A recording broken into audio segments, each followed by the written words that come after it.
1432 বঙ্গাব্দে আসতে চলেছে আমি ভিনদেশী বহুরূপী।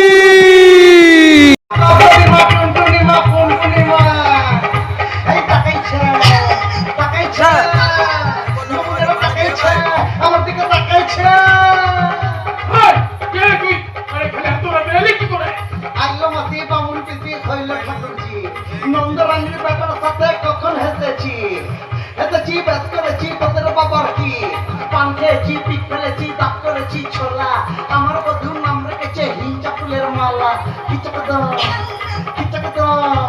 ময়দা রুটি আলুর দম তাকাইছে নমুনারা তাকাইছে বেগুনের ঝোল খেয়ে তাকাইছে। এসব কি হচ্ছে?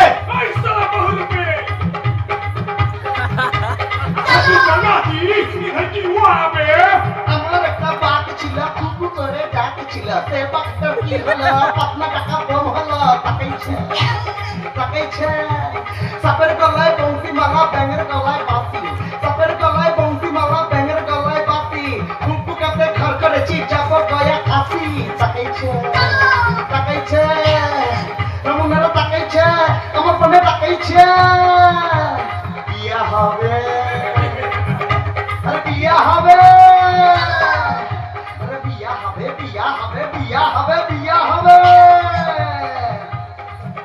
আরে কুকু করে মোটর গাড়ি লিচু বাগানে আমার বধুর বিয়া হবে আমারই সঙ্গে।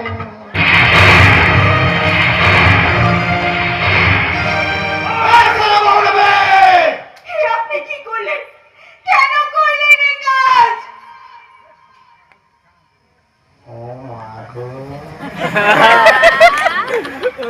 সাহেবের ভালো লাগেনি গো।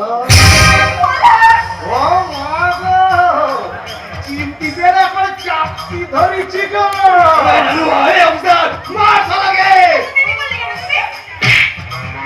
কি করবো? তুমি আমায় ডেকেছিলে? কেন? তুমি আমার মনের কথা বুঝতে পারো না? না বললে পুজো কি করে? তুমি তো বলতে পারবে যে তুমি আমার ভালোবাসো। সেই সময় কিভাবে দিয়েছো? কেন? শ্মশান নেই নাই কেন আগে বলবে? দাঁড়াও। সব জায়গায় ছেলে রে। মার শালাকে। দেখছেন না? কথা বলছি। আমি খুব ভালোবাসি মেম সাহেব। তোদের ভালোবাসা কে থাই এখন? এই সারা বড় বিয়ে তুই কি ভেবেছিস? হ্যাঁ আমার সামনে যে তুই আমার ভালোবাসাকে তুই নিয়ে চলে যাবে আর আমি চুপটা গাড়ির সাথে দেখবো তাই না? তোর বাবাকে আমি খুন করেছি রে আমি বহুরূপী সম্প্রদায়কে আমি আমার পিতৃদাসে পরিণত করেছি। সত্যনারায়ণ চ্যাটার্জি এই কারণের দাদু তাকেও আমি মেরেছি রে আমি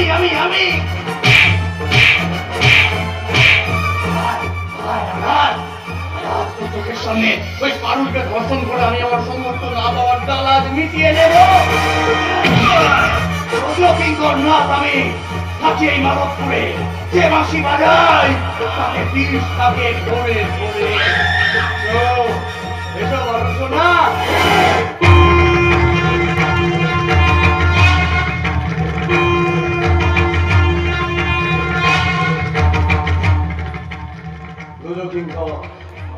আমরা বহুরূপীরা স্বয়ং মহাদেবের বরপুত্র। তিনি যদি গোটা বিশ্বের বিষকে নিজের কণ্ঠে ধারণ করে নীলকণ্ঠ হতে পারে তাহলে তুই ভাবলি কি করে যে তোর মতো এমন সামান্য বিষকে আমরা ধারণ করে এই সমাজকে জঞ্জাল মুক্ত করতে পারবো না?